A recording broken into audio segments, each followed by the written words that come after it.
Hola, muy buenos días a todos. De parte del equipo de CAINTRA Nuevo León, les doy la bienvenida al webinar Resultados de la Jornada Electoral 2021 y la Reconfiguración Política, donde el doctor Jesús Reyes Heroles nos presentará un análisis de los resultados de la jornada electoral a nivel nacional y de Nuevo León, así como el impacto que tendrá la nueva conformación del Congreso de la Unión y los gobiernos estatales. Me presento, mi nombre es Pilar Sánchez, coordinadora del área de voluntarios de la Cámara, y el día de hoy tengo el gusto de presentar esta sesión. Les recuerdo que todos sus micrófonos están silenciados, por lo que los invitamos a formular sus preguntas por medio de la herramienta de Q&A o preguntas y respuestas que se encuentra en la parte inferior de su pantalla. Mismas es que estaremos dando lectura al final de la sesión. Pues bueno, sin más preámbulo, le cedo la palabra a Jesús Francisco López, director de Relaciones Institucionales de CAINTRA Nuevo León. Adelante, Jesús, bienvenido. Buenos días a todos por acompañarnos en esta sesión virtual, en este tema tan interesante que es la evaluación postelectoral. Agradecemos mucho a la Comisión de Enlace Legislativo por la coordinación y el esfuerzo para llevar a cabo estos eventos de manera abierta a toda la membresía de CAINTRA. Damos la bienvenida al doctor Jesús Reyes Heroles, una muy interesante ponencia, y antes de dar inicio a la misma me permito leer una breve semblanza del doctor. Es economista del Instituto Tecnológico Autónomo de México y con estudios en Derecho en la Universidad Nacional Autónoma de México. Doctor en Economía por el Instituto Tecnológico de Massachusetts en 1980. Actualmente es presidente de Estructura, organización que agrupa a GEA, PROA, MBD y MRGA. Ha participado en diversos consejos consultivos como el Energy Intelligence Group, Deutsche Bank en América Latina, Morgan Stanley Energy Partners, Mitsui de México y el Centro Mario Molina para Estudios Estratégicos sobre Energía y sobre Medio Ambiente. Actualmente es miembro del Consejo de Administración del Banco Santander en México. Durante su carrera profesional, ha combinado la práctica privada con el servicio público. Su último puesto fue el de director general de Petróleos Mexicanos, que desempeñó de diciembre de 2006 a septiembre de 2009. Previo a ese cargo, de 2001 a noviembre de 2006, Jesús Reyes Heroles desarrolló actividades privadas como presidente de Estructura. Durante esos 6 años fue miembro de diversos consejos de administración, entre los que destacan el de Walmart México y Banamex Citigroup. De octubre de 1997 a noviembre del año 2000, el doctor Reyes Heroles fue embajador de México en los Estados Unidos de América. Antes fue secretario de Energía de 1995 a 1997 en el gabinete del presidente Ernesto Zedillo. En ese cargo se desempeñó como presidente de los consejos de administración de Pemex y de la Comisión Federal de Electricidad, entre otras organizaciones. Previamente fue director general de Manobras, el Banco de Desarrollo para Infraestructura del país. El doctor Reyes Heroles también ha combinado actividades académicas durante toda su carrera. Ha sido profesor en la licenciatura y la maestría de Economía del ITAM. En 1976 recibió el primer lugar del Premio Nacional de Economía Banamex en el nivel de investigación. Las actividades filantrópicas han sido un interés continuo de Jesús Reyes Heroles, quien actualmente es presidente del patronato de la Fundación Gonzalo Rías Arronte y expresidente del Consejo Consultivo del Agua.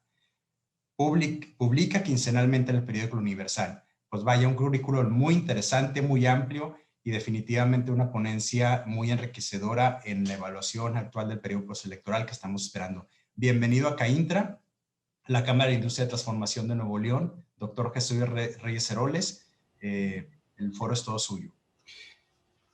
Muchas gracias, Jesús, por tu introducción, y sobre todo muchas gracias a CAINTRA Nuevo León por la invitación para participar en esta, llamémosla, conversación documentada sobre la elección y los primeros atisbos de qué implicaciones está teniendo para la reconfiguración política de México. En ese sentido, creo que debemos reconocer de entrada y agradecer de alguna manera que haya sido una jornada electoral pacífica después de una campaña que tuvo desgraciadamente mucha violencia electoral. Incluso había algunas preocupaciones de seguridad importantes que afortunadamente, digamos, no se materializaron, pero ahora con todo el tema de las, digamos, de ciberataques, una preocupación que todos o que muchos teníamos era que fueran a atacar el sistema de información del INE, el PREP, y esto hubiera sido una complicación mayor. En ese sentido también debemos de decir qué bueno que no sucedió algo de esa naturaleza, ¿no? Otra cosa importante, y esto es un comentario inicial para poner un poco en contexto lo que vamos a ver en detalle más adelante, el INE salió con mayor reconocimiento por su apoyo a la ciudadanía, y es importante porque había estado, obviamente, como ustedes todos saben, sujeto a un ataque pues muy frontal y muy abierto desde la propia presidencia de la República. Entonces, uno de los, digamos, de los efectos laterales positivos de esta elección es ese fortalecimiento del INE. Morena y sus aliados perdieron la mayoría calificada en la Cámara de Diputados. Ese es el punto básico, central de los resultados que vamos a ver en detalle en las próximas láminas. El resultado de la elección legislativa no hubiera sido posible sin la alianza de Va por México.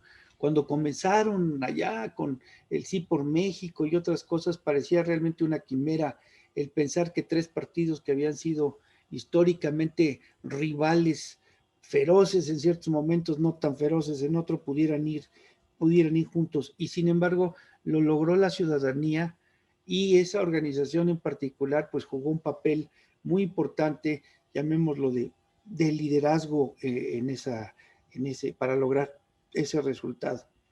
Morena salió, pues yo diría, muy derrotada en la contienda en la Ciudad de México, en especial en lo que se refiere a las alcaldías. O sea, realmente nadie se esperaba una derrota de semejante magnitud. Es probablemente el punto más serio a considerar por Morena para sus futuras estrategias. Y por último, como plantearé algunas información más adelante, pues realmente el caso de Nuevo León es un caso, le puse el calificativo atípico, por lo que voy a mencionar un poquito más adelante. Ustedes lo conocen muy bien, mejor que yo. Es un poco estar hablando del tema de zapatos en la casa del zapatero, pero espero que algunas de mis reflexiones les puedan servir. Un punto central, importante desde un punto de vista de la configuración política del país, es que los gobernadores actuales salieron en franca derrota. O sea, en especial el PRI. Realmente no hubo ningún triunfo importante de un gobernador sobre su sucesión, por llamarlo de alguna manera. Por último, el lunes en la tarde se publicó la reforma del Poder Judicial que extiende el periodo para el presidente de la Suprema Corte 2 años más, y que ha sido ampliamente discutido y tiene muchas implicaciones precisamente para el tema de la reconfiguración política de nuestro país a partir de esta elección. Un último comentario. La reelección que se expresó fuertemente en esta elección por primera vez tendrá un efecto innegable en las prácticas parlamentarias de México. Esta es la primera vez en donde un número muy significativo de legisladores van a repetir. Algunos de ellos tienen incluso posiciones importantes en comisiones en la Cámara de Diputados o en algunas otras asignaturas, y esto va a ser la primera vez en donde se dé una permanencia tan importante de algunos legisladores. Entonces, lo que hice fue ordenar el material en 4 o 5 puntos, en donde voy a comenzar con una radiografía de las campañas y luego ya me voy a los resultados en lo general y luego más específicos hasta llegar al tema de la reconfiguración política, que será el último que trate. La siguiente, esta lámina es un poco esquizofrénica en el siguiente sentido. Realmente lo que trata de hacer es de resumir visualmente los elementos que incidieron sobre las campañas.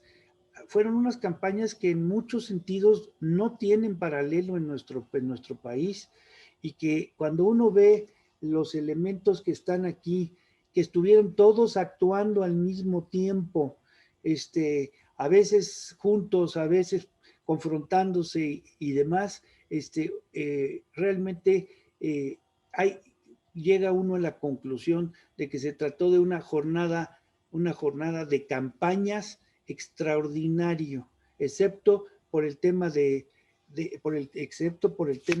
violencia electoral, que realmente fue pues particularmente fuerte. La sociedad civil, muy importante, muy involucrada y movilizada, aunque todavía fragmentada.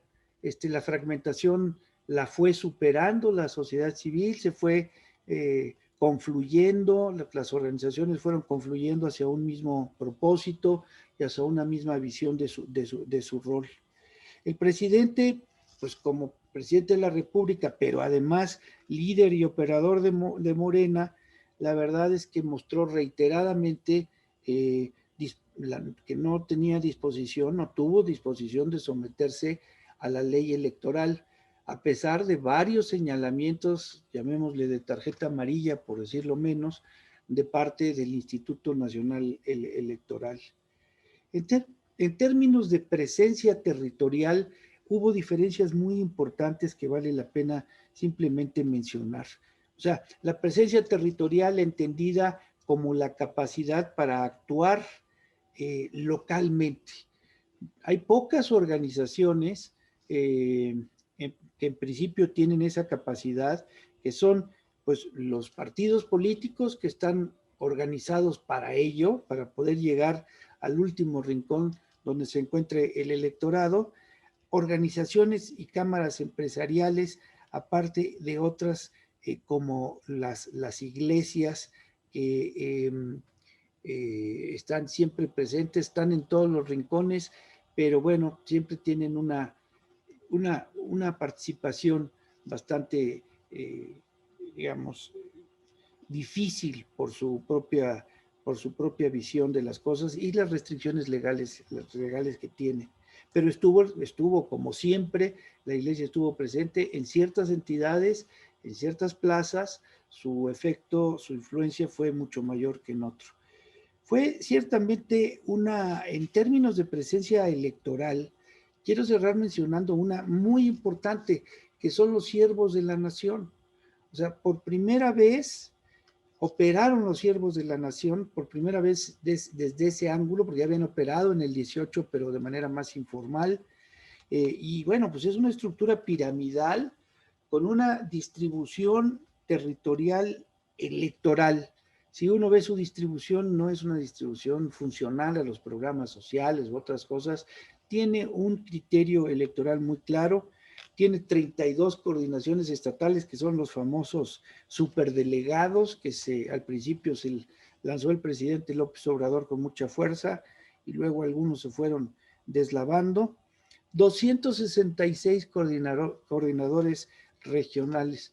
Recordemos que hay 300 distritos electorales, entonces ahí se van 266 contra 300, y de todo esto resulta un ejército de 200,000 activistas políticos, ahí presentes, haciendo campaña de puerta en puerta, que ahora fue mucho más importante que la campaña de actos. Hubo un cambio cualitativo en el proceder de los partidos, se dieron cuenta que las concentraciones en esta ocasión no funcionaban igual o funcionaban incluso mal, traían críticas por el tema de lo de la pandemia, y entonces la campaña se convirtió en una campaña de grupos, de cuadrillas que fueron a visitar a los electores en sus propias casas. Una mañanera sin contrapeso, ni antes ni durante la campaña. Es un fenómeno comunicacional muy único, y la verdad es que tanto partidos como otras organizaciones han tenido una gran dificultad para poder de alguna manera lidiar con las mañaneras y en algún sentido contrarrestar los mensajes que cotidianamente salen de ese evento comunicacional. Los medios de comunicación tuvieron menos cambios de los que uno hubiera esperado en relación con las elecciones, con la elección ya concretamente. La verdad es que los cambios de los medios de comunicación de nuestro país se dieron previamente a la elección. Hubo cambios en los escritores de opinión, cambios en el enfoque de los contenidos informativos, cambios en el financiamiento de sus actividades, en fin, es todo un tema, pero hay que reconocer que aquí no cambió ya para la elección, sino que ya venía desde antes esta adecuación de los medios de comunicación a la 4T, pero jugó obviamente en la elección. Y al mismo tiempo una centralización en tiempo de medios por el control de la autoridad electoral.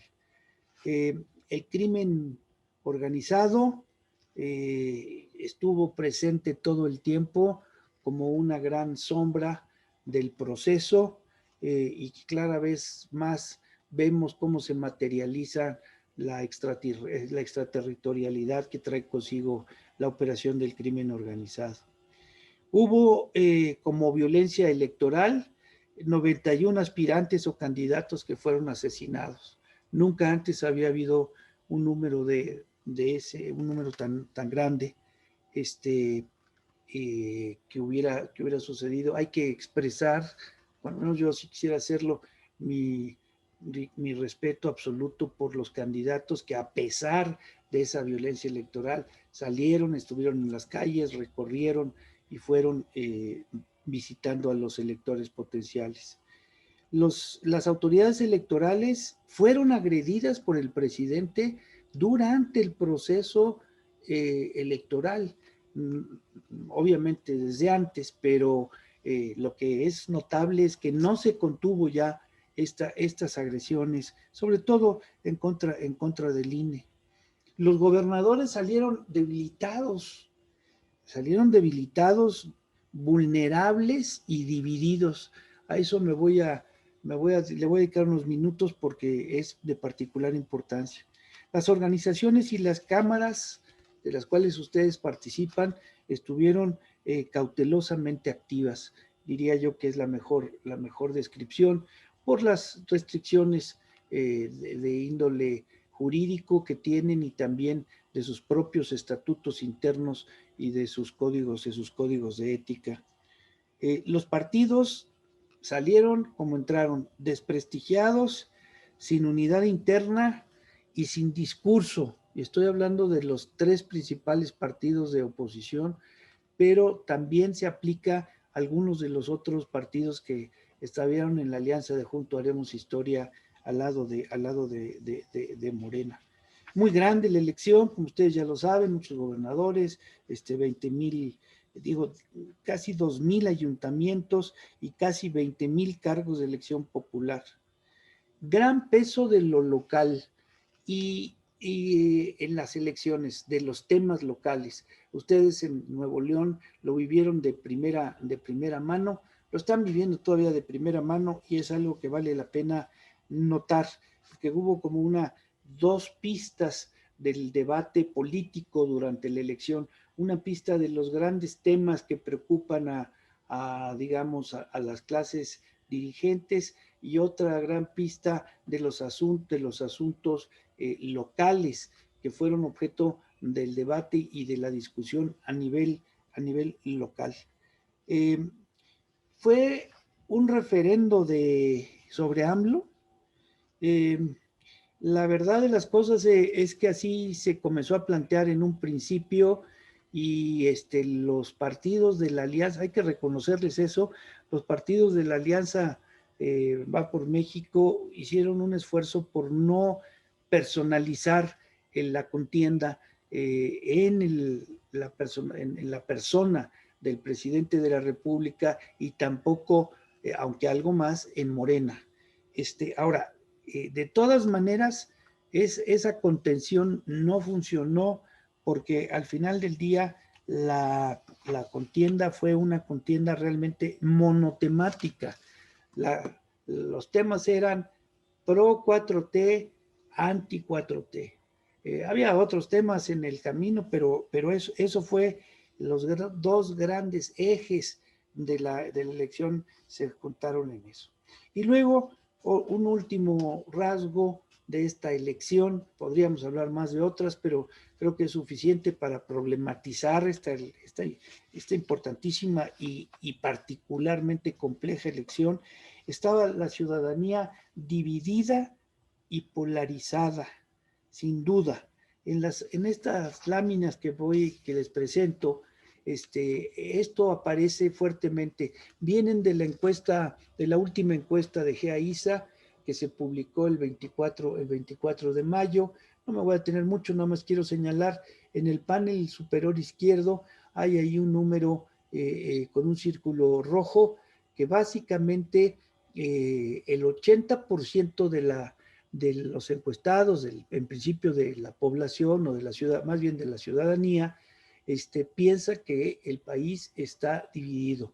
Y este porcentaje subió de 70 a 80% en un periodo relativamente corto, entre noviembre del 20 y mayo del 21. Ahora, en el panel inferior derecho, ahí lo que hay es qué tipo de división es la que percibe el electorado, la ciudadanía. Y también con un círculo rojo para facilitar la lectura, está marcado que el 40% en mayo de 21 pensaba que la principal división que operaba o que está en el país era entre quienes apoyan y quienes están en contra o estuvieron en contra de Andrés Manuel López Obrador. Es realmente un porcentaje pues muy dicotómico y alto, ¿no? En el último renglón ustedes pueden ver, por ejemplo, que la división entre los ricos y los pobres, para el mismo grupo de personas, es menor. En mayo fue de 35%. O sea, el tema de la polarización política que Morena ha venido trabajando durante los últimos años, caló hondo y está ahí presente. Lo que quisiera mencionar en esto, por último, es que los más beneficiados de los programas sociales afirmaron que votarían por Juntos Haremos Historia. En dos gráficas aquí les muestro los datos básicos que ustedes ya conocen. 40% de la población se beneficia de programas sociales, es el círculo rojo de arriba en la columna de la derecha. 32% afirmó que sí se beneficiaba de algún programa social, y 8% que afirmaba de varios programas electorales. Entonces estamos hablando de aproximadamente una tercera parte, más de una tercera parte de la población que sí se benefician de programas sociales, que el presidente y Morena han venido empujando, promoviendo desde el inicio de su administración. Y aquí abajo a la derecha lo que se observa es que a los que consideran que sí los que no consideran, afirman que sí se benefician de programas sociales, dicen que van a, o dijeron, perdón, porque ya desde hace varias, pues como 4 semanas yo creo, dijeron que iban a votar por Juntos Haremos Historia en un 61%, mientras en los otros, Va por México es el que señaló 52% que no votaría por, que no votaría por, que no recibe programas sociales. En la próxima lámina es un resumen también apretado de los principales programas de la, no son todos, pero es una muestra de los principales programas de la administración. Yo para ahorrar tiempo les pediría que se concentraran en las columnas que tienen un círculo verde abajo, que básicamente son las que tienen un menor rechazo de la sociedad, o sea, en términos recíprocos, pues una mayor aprobación. Y para sorpresa de algunos, pues comenzamos de derecha a izquierda con construir la refinería de Dos Bocas, solo menos 9%, o sea, básicamente la aprueba el 32% y la desaprueba el 41%, de ahí resulta el 9%. Hacia la izquierda, construir el Tren Maya, aprueba 34%, desaprueba 44%, entonces es un menos 10%. Y en casos parecidos se encuentran la cancelación del nuevo aeropuerto con una tasa de aprobación neta negativa, o sea, desaprobación de 18%, y las conferencias matutinas que señalábamos como uno de los elementos que estuvieron activos durante toda la campaña, pues reciben una aprobación neta de menos 10. ¿Cuáles son las desaprobaciones netas fuertes en este tipo de preguntas? Pues son básicamente la cancelación del programa Prospera, básicamente cancelar el Seguro Popular, el eliminar las estancias infantiles, etc. Entonces, conclusión, y es importante, los programas heráldicos, programas y proyectos heráldicos del presidente López Obrador son los que están mejor posicionados en la opinión pública. Y esto se debe no solo a la naturaleza de los programas, sino a una labor de comunicación sistemática, machacona y efectiva que se refleje en esto y que en buena medida se nutre de las mañaneras. Un último punto en ese sentido de los programas que le puse ahí arriba, el logro de última hora, porque la verdad es que hace 4 meses, 5 meses, las encuestas de opinión básicamente lo que señalaban es que la ciudadanía consideraba que el manejo de la pandemia por parte del gobierno y la vacunación, cuando comenzó ya a materializarse un poco más, estaba mal manejada, estaban muy críticos de la opinión pública, muy críticas de eso. Yo creo que la campaña de comunicación que instrumentó Morena fue muy efectiva. Realmente las fotos de las señoras mayores vacunándose, de los jóvenes, en fin, de las distintas localidades en el territorio nacional, acabaron con este resultado que ustedes, les puse ahí nada más 2 meses para comparar entre marzo de este año y mayo de este año, los que consideraban que eran buenos o muy buenos los programas, las acciones de aplicación de las vacunas, subió del 55%, ya mayoría para mayo, ya mayoría de opinión favorable, al 67%. Esto tiene la importancia de que en algún momento el debate político señalaba que la situación de del manejo de la pandemia y de la aplicación de vacunas era tan mala, tan negativa para la administración, que podía resultar en un elemento, digamos, negativo para la campaña de Morena, cosa que yo creo que es razonable afirmar que no, simplemente no sucedió.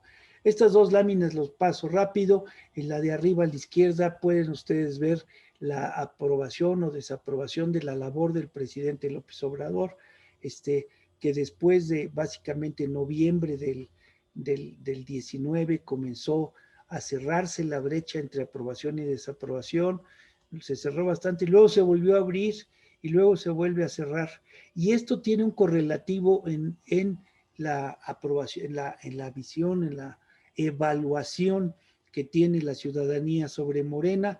Ustedes pueden ver que también más o menos a partir del tercer trimestre del 19 comenzó a cerrarse la brecha y digamos, la opinión favorable neta bajó de niveles del 30%, etcétera, a niveles de 0. Básicamente ahí se ve la primera línea, la línea de arriba, la línea roja, cómo va girando en torno a la línea de 0. Esta información viene de la encuesta de GEAISA, que es una encuesta que tenemos haciendo hace más de 20 años, por lo tanto, pues conocemos bien el comportamiento de las series y le tenemos pues, absoluta confianza. Por cierto, la encuesta, esta ocasión de GEAISA fue la más acertada de todas las encuestas que se publicaron. Ahí está la información disponible. Ahora, quisiera entrar en lo de los resultados rápido. Primera lámina, un solo comentario. Participación del 52.7%. Sí, alta para una elección intermedia. Ahí están marcadas las elecciones en donde concurrieron las elecciones presidenciales, por ejemplo, la del 18, 63.4%, y ahora bajó al 52.7%, pero hubo en otros momentos participaciones incluso superiores, la del 97, que fue una elección muy importante para la historia de la democracia mexicana, tuvo un 57% de participación. Fue cuando, ustedes recordarán, el PRI perdió el control de la Cámara de Diputados y el PRD tuvo logros, éxitos, victorias muy numerosas, incluyendo la jefatura de gobierno del Distrito Federal con Cuauhtémoc Cárdenas. Por partido político, lo que se ve en esta gráfica es que realmente las diferencias a nivel de los votos obtenidos por los partidos en el 18 y en el 21 no fueron tan grandes, son porcentajes de la votación total. O sea, la composición del PAI no varió tanto. El que destaca es -4 puntos de Morena, que pues es el que mayor modificación tuvo. Pero lo que quisiera dejarles en la mesa es, por partido político no hubo grandes cambios en los números, a pesar de que se da una gran recomposición del Congreso de la Unión. ¿Por qué? Porque aquí puede verse que lo que cambió, el game changer, como dirían allá del otro lado del Bravo, básicamente fue el que surgió y evolucionó razonablemente bien la alianza de Va por México. Se conformó una alianza opositora que obtuvo ahora el 41.2% y el año 18 41.8%. Prácticamente es el mismo número de los votos entre el 18 y el 21, pero la diferencia es que ahora sí existía la opción y en el 18 no existía la opción. Y la alianza de Juntos Haremos Justicia pues perdió más o menos 4 puntos, que ya lo había yo señalado en la lámina anterior. Movimiento Ciudadano la hizo muy bien, ganó 2.6 puntos, llegó a 7.2, y otros partidos 7.3% de participación. Entonces, creo que es importantísimo destacar que la primera gran diferencia fue la existencia misma de la alianza Va por México, con sus bemoles, sus errores, sus aciertos, etcétera. Pero eso fue una primera gran diferencia. Esta elección se tradujo en un cambio importante de la composición de los curules en la Cámara de Diputados. Se ha estado divulgando permanentemente. Nada más quisiera yo mostrar con esta gráfica. Estos son los curules obtenidos. Pues en primer lugar, el menos 56% de Morena, que está en la penúltima columna, con un circulito rojo de menos 56, y luego ganancias de el PAN 33%, el PRI 21% y el Partido Verde un aumento pues muy importante, porque aumentó de 36 a 44 curules. Ahora, esa composición cambia, o se ve más bien el efecto de este cambio de composición se ve más claro en esta gráfica, porque lo que es que cambia el que no haya habido sobrerepresentación más allá de lo que establece la Constitución.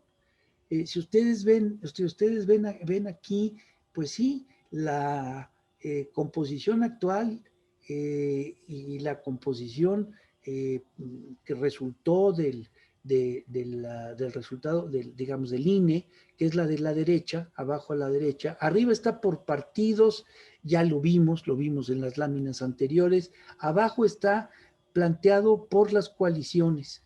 Entonces, ¿qué se ve? Pues una caída de Juntos Haremos Historia del 62% de los curules al 56%, de la votación al 56%, y por lo tanto su implicación en términos de lo de los curules, mientras que Va por México, que tenía 28%, en su composición actual subió al 40%, un incremento importante. Destaca también, obviamente, Movimiento Ciudadano como una ganancia neta muy considerable en términos como resultado de la elección. ¿Qué pasa con la composición de las cámaras, de las comisiones de las cámaras de diputados? Dos comentarios. Uno, es muy importante que que la Junta de Coordinación Política ya no, con este cambio en las alianzas, las dos grandes alianzas tendrán que compartir las presidencias de la Junta de Coordinación Política. Y además, la Morena no presidirá la Junta de Coordinación Política, Morena como tal, que es la que fija la agenda en la Cámara durante toda la legislatura. Ahora, la reelección de un número importante de diputados también le pone una dinámica distinta al funcionamiento de la Cámara. Tenemos que estar preparados, y sobre todo ustedes, para lidiar con esa nueva realidad camaral. De las 24 presidencias, de las 45 presidencias de comisiones que existen, 24 buscaron reelección y 19 la lograron. Un rating de 19 sobre 24, pues es un rating francamente muy bueno, ¿no? La reelección legislativa fue socorrida. 1 de cada 3 legisladores que la buscó logró la reelección, y ahora pues veremos el efecto de que digamos que se ha hablado hasta ahora de manera más bien teórica, en el sentido de la especialización de los legisladores por su experiencia previa y por sus características. Del lado derecho, en el cuadro de la derecha, están nada más los cambios en las principales comisiones de las cámaras de diputados. ¿Quiénes de los que buscaron la reelección que se... está el nombre de la comisión, el partido de donde es la presidencia, que si buscó ese presidente o presidenta la reelección y luego si ganó la reelección y por qué principio. MR, mayoría relativa, y por ahí hay alguno de representación proporcional. Y fíjense, todas las que sí ganaron la reelección como presidentes de comisiones relevantes, están en la columna de la derecha, todos son salvo, es más fácil decir los resultados por los que no. Uno, Defensa Nacional, que yo diría que pues, es un tema institucional, que habrá ahí alguna rotación, no buscó la reelección y no la tiene. Y la otra, básicamente Salud, que fue porque su presidenta estuvo involucrada en un proceso electoral en Torreón.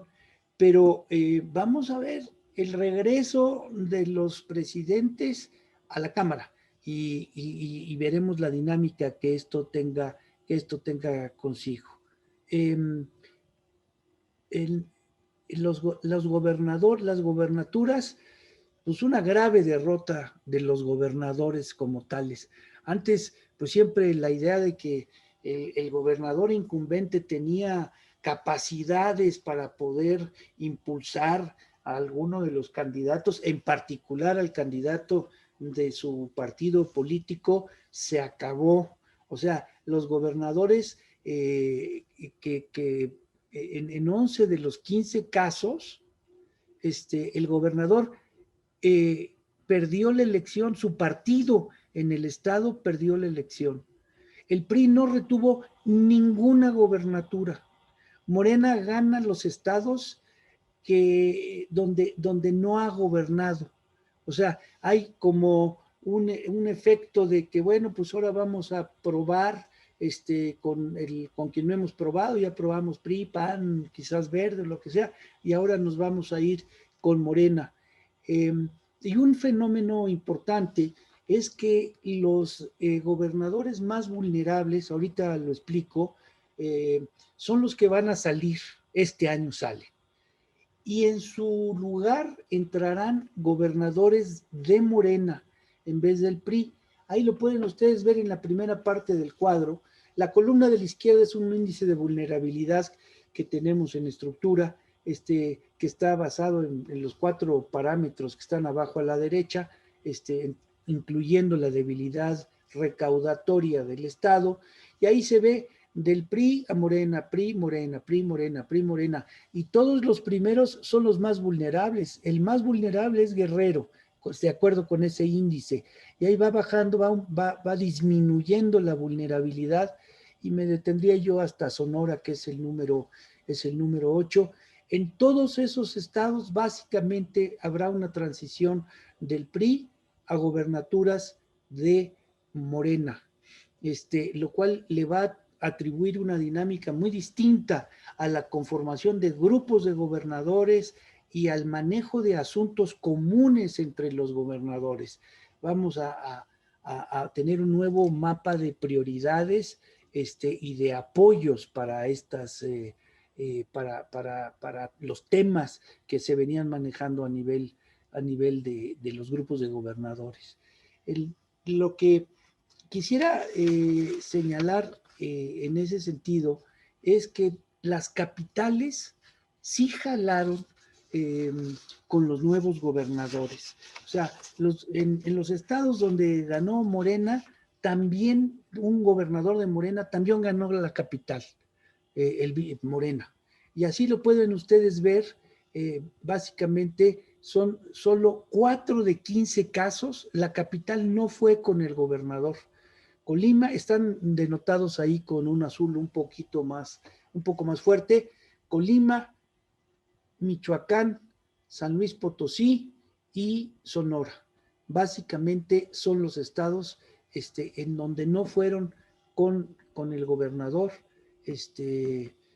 San Luis Potosí todavía está por definirse, todavía no se acaba el PREP, pero ¿cómo se llama? Ustedes pueden ver ahí que los gobernadores sí lograron, no los gobernadores, los nuevos gobernadores, los candidatos a gobernador, lograron que las capitales fueran con ellos, que fueran de su color, les protegieron la casa, como dicen.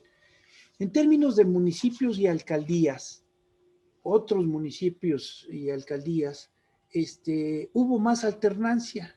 O sea, que quien ganaba la gobernatura, pues no ganaba el Congreso o la legislatura local. La Ciudad de México, Va por México, ganó 7 alcaldías y el PAN una, que es Benito Juárez. Fue un durísimo golpe para Morena, que ya se ha comentado ampliamente y que lo ha reconocido Morena como francamente el golpe más fuerte para ellos. Y a nivel de los congresos locales, una radiografía rapidísima es Morena, está al lado izquierdo los colores, la clave de los colores. Ustedes pueden ver el café oscuro o morado, no es morado, es café oscuro, pero ¿cómo se llama? Son 17 estados, o sea, que Morena controla suficientes congresos locales para aprobar cambios constitucionales. Ahora ya no podrá aprobar cambios constitucionales si no entra en alianzas importantes con otros partidos, con otros partidos políticos de la oposición, pero lo que es notable es el fortalecimiento de la presencia local de Morena. O sea, los congresos locales, muchos, 17, están en manos de Morena, con todas las implicaciones que eso tiene para el proceso legislativo.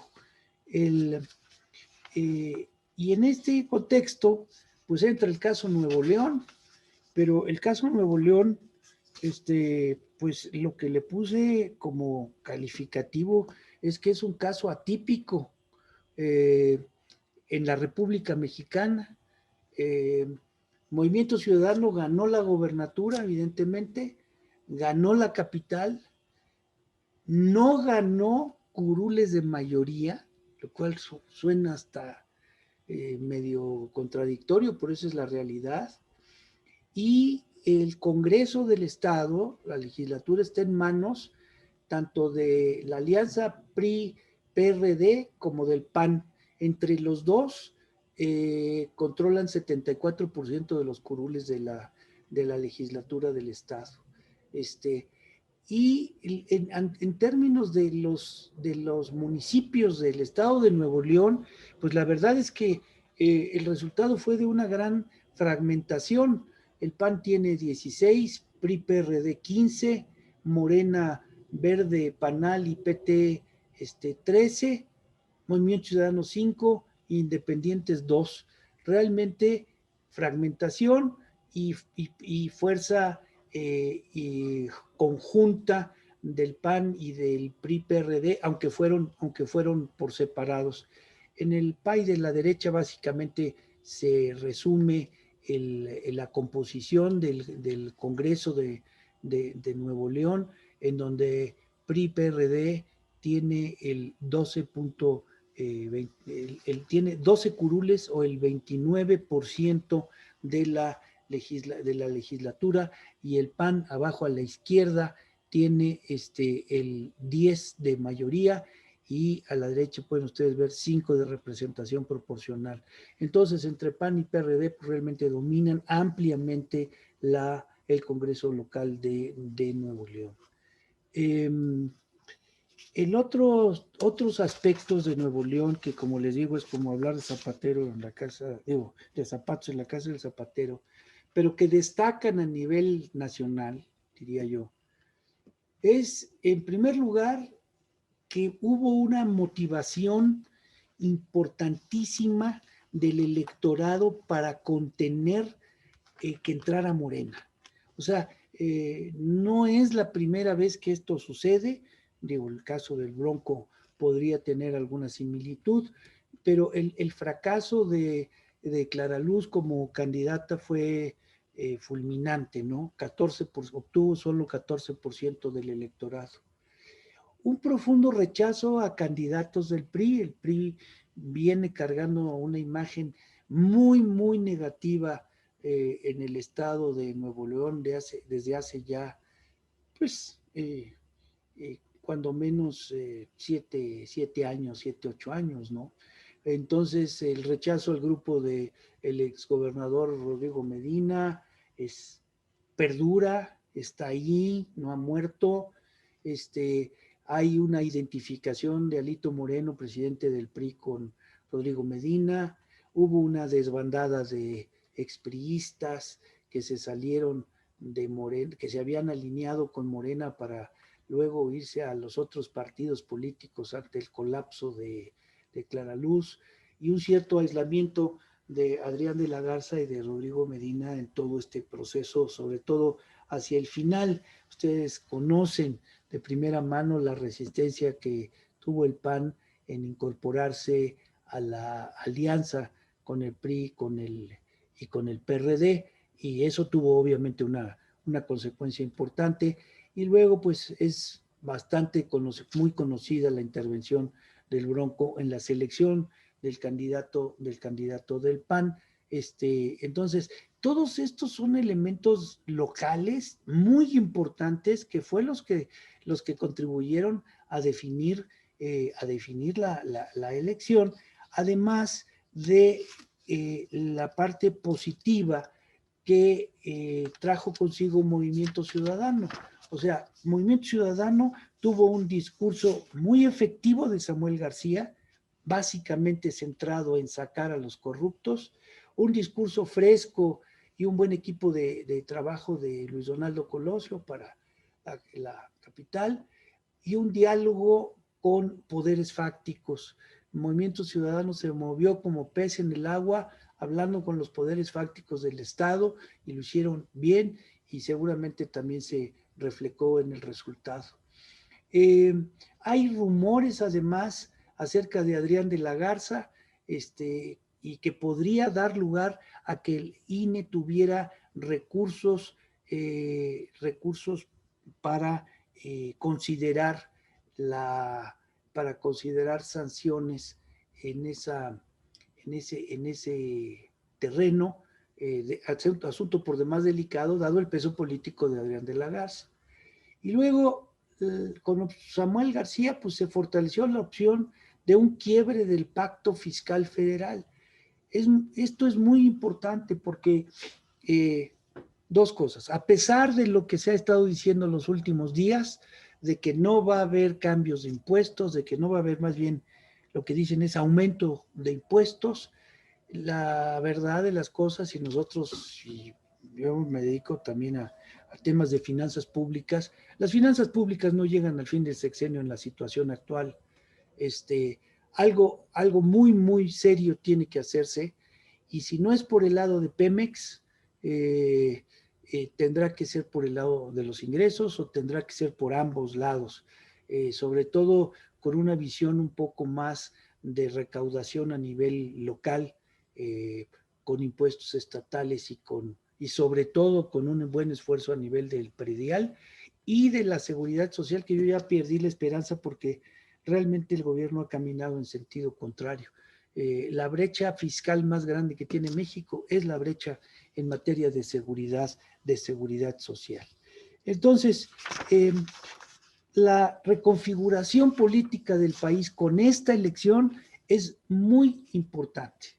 Primer punto, en materia de división de poderes, la constante intromisión del presidente en asuntos del judicial, pues lo que ha traído consigo es que haya una ley ya que propone la ampliación del mandato del presidente de la Suprema Corte, como ustedes saben, y la importancia de eso es que es el presidente de la Suprema Corte quien turna los expedientes y por lo tanto los asuntos entre sus integrantes para formular los proyectos de resolución.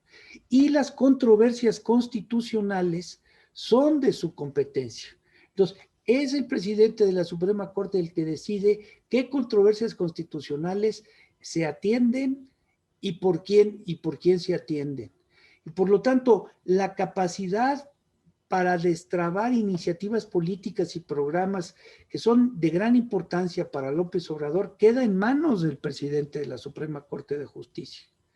Los asuntos, un recuerdo rápido, hay otras cosas, pero los asuntos constitucionales pendientes de resolución, los puse aquí en dos listas muy breves, pero son cosas muy importantes para la administración del presidente López Obrador.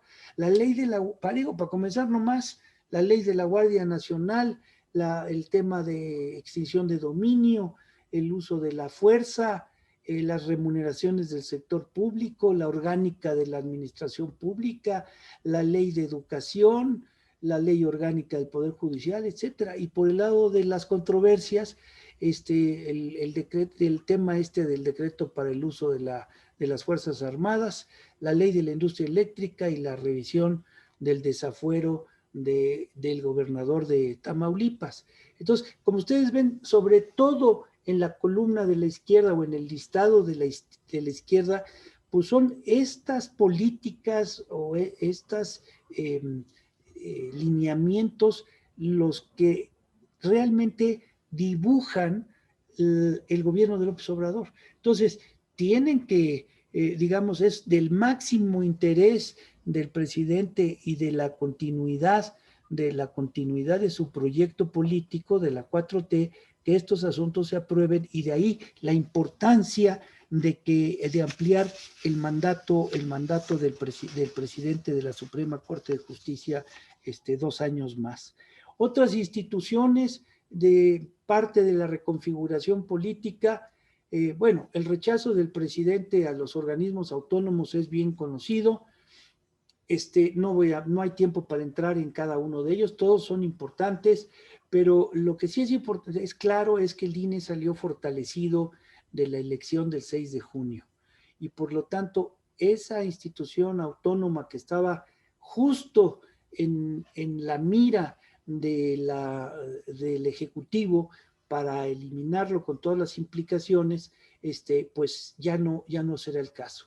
Y el TRIFE, con la revuelta que hubo y el cambio que hubo hace apenas, yo diría, unas 6 semanas, pues trajo consigo también un TRIFE mucho más, en el cual se puede confiar más que hará su chamba, que seguramente no será poca en este proceso ya de cierre de la elección, de la campaña política.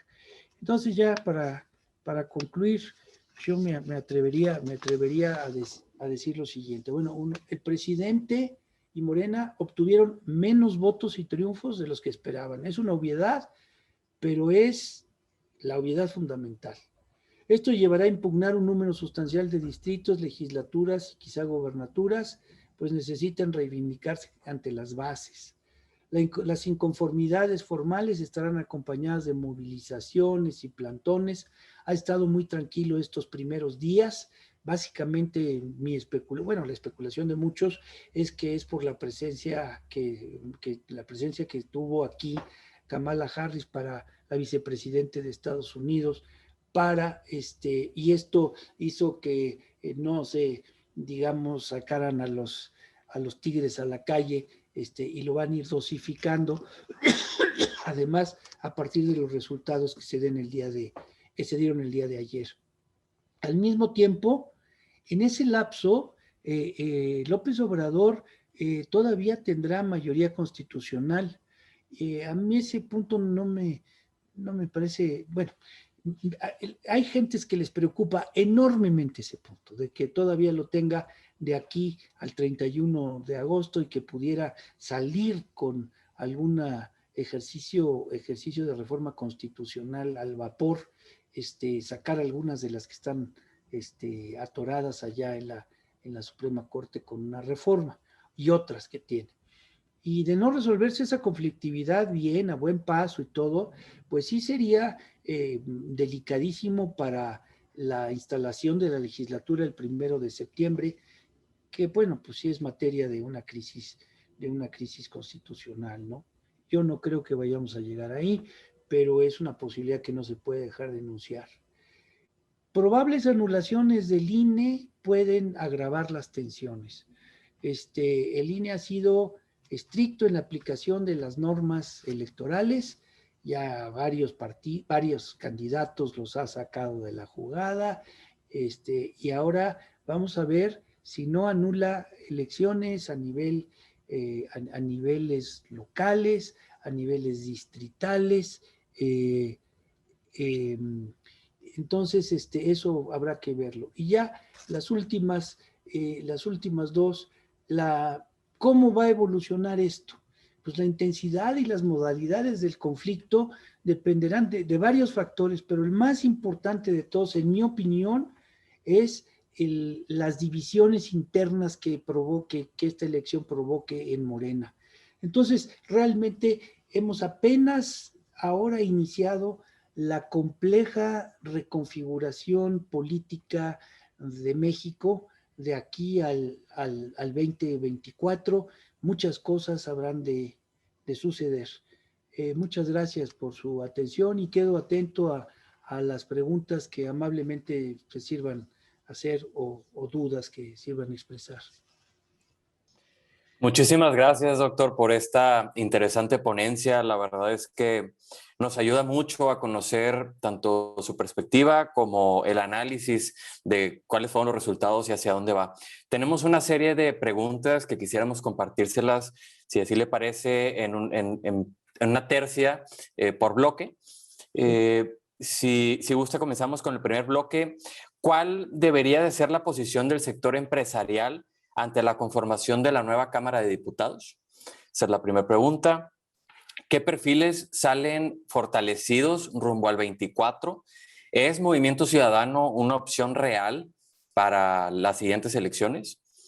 Y la tercera pregunta del primer bloque, ¿qué tan fortalecido sale el INE después de una jornada electoral en la que, salvo algunas excepciones, se realizó sin contratiempos?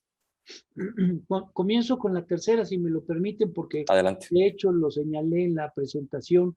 En mi opinión, el INE salió, no la mía, ¿cómo se llama? Que es la de menos, la opinión de la ciudadanía, el INE salió fortalecido. Hubo una buena organización, hubo entereza del presidente y de los magistrados del INE en resistir los ataques que vinieron del Ejecutivo previamente. No hubo incidentes electorales, afortunadamente, de considerar, salvo algunas cosas muy, muy menores.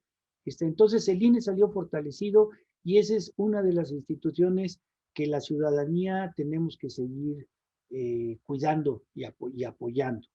En cuanto al perfil de Movimiento Ciudadano,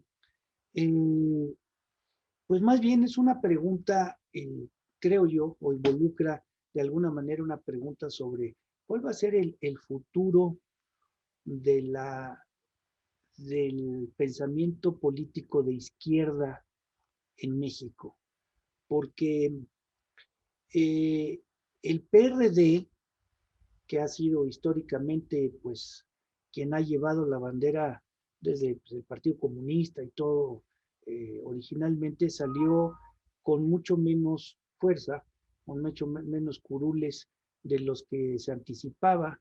Se pensaba que iba, la verdad es que libró el registro el PRD por unos cuantos votos. Entonces, sí es importante ver qué va a pasar con el PRD y con el entendimiento de otros grupos de izquierda. ¿Va a haber fragmentación de Morena? Pues muy probablemente, digamos, en diversos grupos.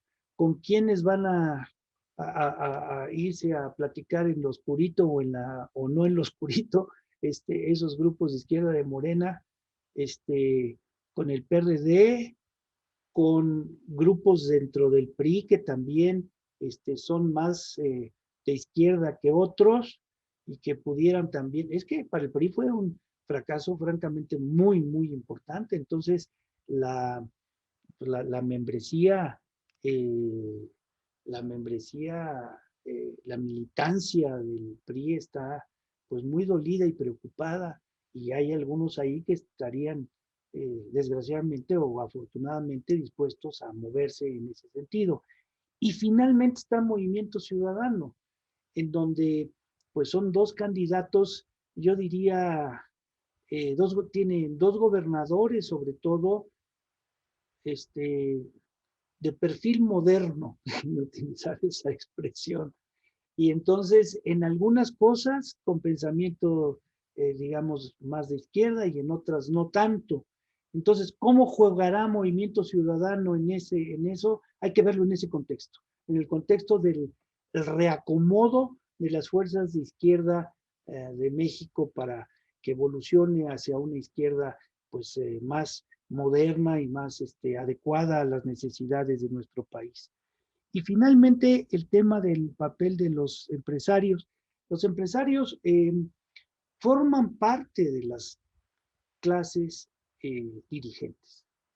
Las clases dirigentes de todo país son obviamente la clase política, la clase empresarial, la clase científica, o no clase, el grupo científico, el grupo cultural, y otras cosas, medios de comunicación, etcétera, etcétera. Entonces, ellos no pueden extraerse o hacerse del lado de la responsabilidad que les compete por ser parte de las clases dirigentes en el forjar el camino de ahorita al 24. Y yo creo que les cambiaron bastante las reglas. Va a estar mucho más complicado la gestión o el diálogo, llamémoslo así, entre el empresariado y los gobiernos locales. Van a estar mucho más dominados por Morena, como lo vimos en alguna de las gráficas, y eso les va a cambiar la forma de hacer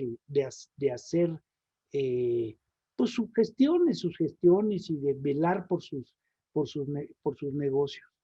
Y lo mismo sucederá con el cambio en las cámaras, pero ahí no me atrevo a decir mucho porque creo que no debemos de anticipar vísperas. Vamos viendo cómo quedan las presidencias de las cámaras en el Congreso Federal, y luego en el Congreso local, pues lo tienen muy claro, ¿no? Divididos casi por mitades entre el PRD y el PRI por un lado, y por otro lado básicamente el PAN.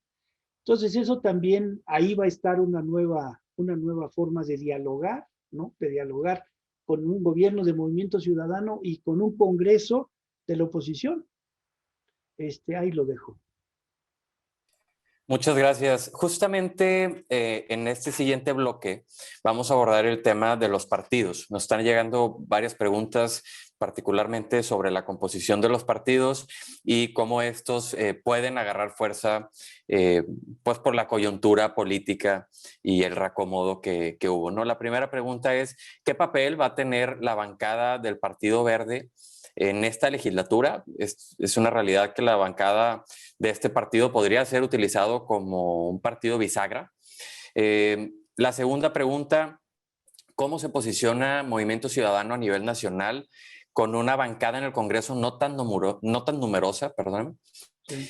Y la tercera pregunta respecto al PRI y el PAN. Estos dos partidos tuvieron en las elecciones a diputados federales buenos resultados, pero no sucedió lo mismo en las gobernaturas. ¿A qué cree que se deba esta situación? Sí, bueno, entonces déjeme comenzar con el tercero. Yo creo que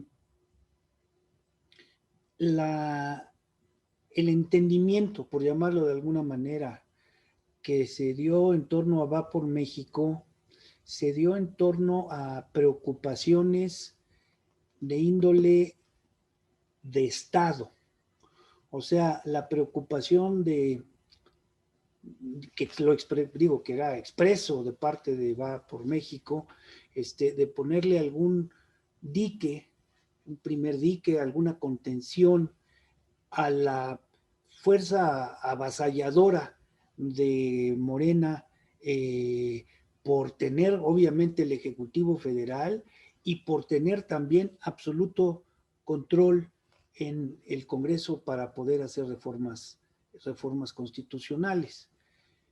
Esa llamada al electorado me parece que funcionó. Y se ve en varias cosas, ¿no? Se ve, bueno, por ejemplo, el hecho de que hayan perdido en general votos y curules, la alianza Juntos Haremos Historia, es una muestra de eso, pero solo una. El Distrito Federal es otra muestra, perdón, el Distrito Federal ya no existe, la Ciudad de México, con su división muy clara, y la fuerza de la alianza en un número muy importante de delegaciones, es otro. En fin, hay varias, el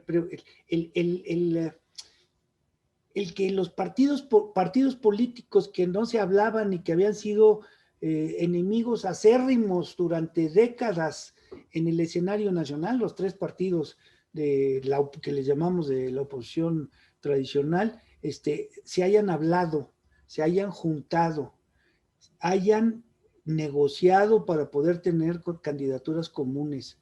Y ahora estén hablando básicamente, por lo pronto en estos primeros días, de que van a explorar la posibilidad de coincidencias en sus plataformas electorales, en sus plataformas legislativas y en sus iniciativas, pues es un gran logro en ese sentido que se logró, que resultó de este asunto. ¿Por qué la debilidad de los partidos a nivel local? Pues porque están descuidadas sus estructuras. Quizás la del PRI es la más obvia, las estructuras de las militancias del PRI, pero también sucede en el PAN y qué decir con el golpazo para el PRD de prácticamente haber quedado eliminado a nivel territorial, digamos, ¿no? Entonces hay descuido hacia esas, y luego hubo efectividad en explicar de esos partidos, en explicar por qué no convenía Moreno o por qué no convenía López Obrador. Pero no hubo efectividad para crear un nuevo discurso o una alternativa. Son partidos que se quedaron sin discurso, pues, y eso es lo primero que van a tener que corregir de alguna manera, porque lo que la ciudadanía va a estar exigiendo mucho más en los próximos años que en estos, va a ser una narrativa, una propuesta alternativa, o propuestas, perdón, alternativas. ¿Y cuál era perdón, se me barrió ahorita la otra, no la alcancé a notar, la primera? La del Partido Verde, si es una bisagra. Claro. Sí, bueno, lo del Partido Verde, pues es también, digamos, es el caso medio atípico de un partido, ¿verdad? Porque pues hay quien dice que más bien es una empresa, y entonces pues los criterios que lo mueven son criterios empresariales.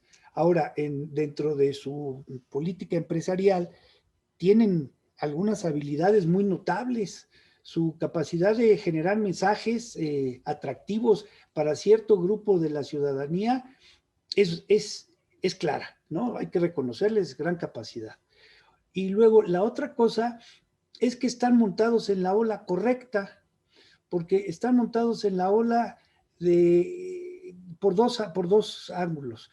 Uno, la ola correcta de los temas ambientales, en los que el verde, querámoslos, no, pues está identificado, la ciudadanía lo identifica con temas ambientales, y seguramente seguirán explotando esa esa vertiente. Y el mundo está montado en una ola de temas ambientales.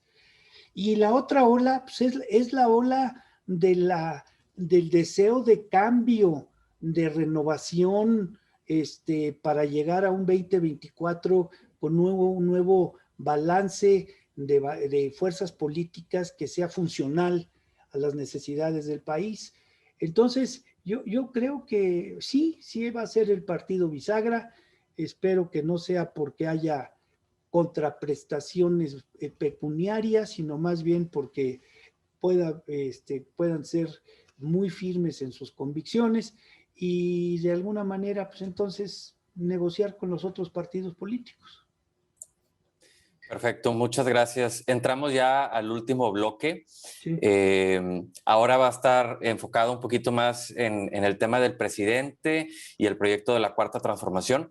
La primera pregunta, bueno, está focalizada en qué esperar de Samuel García al frente de Nuevo León, pero también trae una segunda pregunta encaminada con esta misma de si funcionaría o si va a funcionar esta retórica como la que él propone versus el centro. Entonces, la primera pregunta es Samuel García y su retórica versus el centro. La segunda pregunta es una realidad y lo vimos ahorita en su ponencia, que Morena pierde en el poder legislativo, pero gana en tierra, gana en gobernaturas, gana en congresos locales. Esta configuración nueva le suma al proyecto del presidente, se reconfigura el proyecto de la Cuarta Transformación para el segundo trienio. Y la tercera pregunta, su opinión respecto al cambio de Arturo Herrera a Banxico. ¿Esto le brinda certeza o brinda certeza que alguien afín al presidente presida el Banco de México? Con esto terminamos la ronda de preguntas y si posterior a ello quiere compartir un mensaje de cierre, se lo agradeceremos mucho. Bueno, comenzando con el primero. Reitero un poco lo que señalé de que las finanzas públicas no se van a poder mantener controlando la deuda de aquí a fin de la administración. Los huecos son muchos huecos y son importantes, o sea, no son huequitos. Aparte de los huequitos, hay huecotes muy importantes. Tenemos huecos con la seguridad social, tenemos un hoyo negro con petróleos mexicanos, que es una tristeza y desastre. Tenemos huecos importantes con ya algunos compromisos de ampliación de programas sociales, de aumentos de pensiones para los grupos de la tercera edad y demás. Hay un hueco enorme en salud. Hay que reconstruir el sistema de salud, y literalmente, ¿no? O sea, desde cómo deben ser las reglas para que funcionen y demás. Entonces, esto es por el lado del gasto, y no puede uno pensar que no haya algo por el lado del ingreso. Y el ingreso, pues, será un tema de discusión muy importante, sobre todo por las posiciones de Samuel García en materia de que es excesiva la contribución de Nuevo León, un cuestionamiento del principio de solidaridad, del pacto federal, etcétera, lo que ustedes conocen muy bien. Entonces, digamos que sí va no contra la corriente, los planteamientos de Samuel García. Las corrientes políticas simpatizan con ello, digamos, y Nuevo León es el mejor ejemplo de eso. Pero las corrientes de las fuerzas reales, de los balances reales, de la precaria situación fiscal de nuestro país, desgraciadamente no le dan la razón. Entonces, en ese sentido, creo que pues ya no es lo mismo ser candidato y crítico que estar sentado en la silla y tener que negociar y tener que meterse en el negocio de los caballos salvajes, ¿no? Entonces, ahí vamos a ver cómo cómo le va en ese sentido. Yo no creo que el resultado electoral le haya garantizado digamos, el éxito de la 4T. No quiero hablar de éxito o fracaso, digamos, de la permanencia de la 4T, por varios factores. En primer lugar, el resultado electoral mismo. O sea, la alianza Juntos Haremos Historia perdió votos, Morena perdió votos, perdieron posiciones en el legislativo, sin duda, nada de eso le debe de haber gustado al presidente López Obrador. Perdió muy fuerte en la Ciudad de México, que es la capital de la República y la casa del presidente.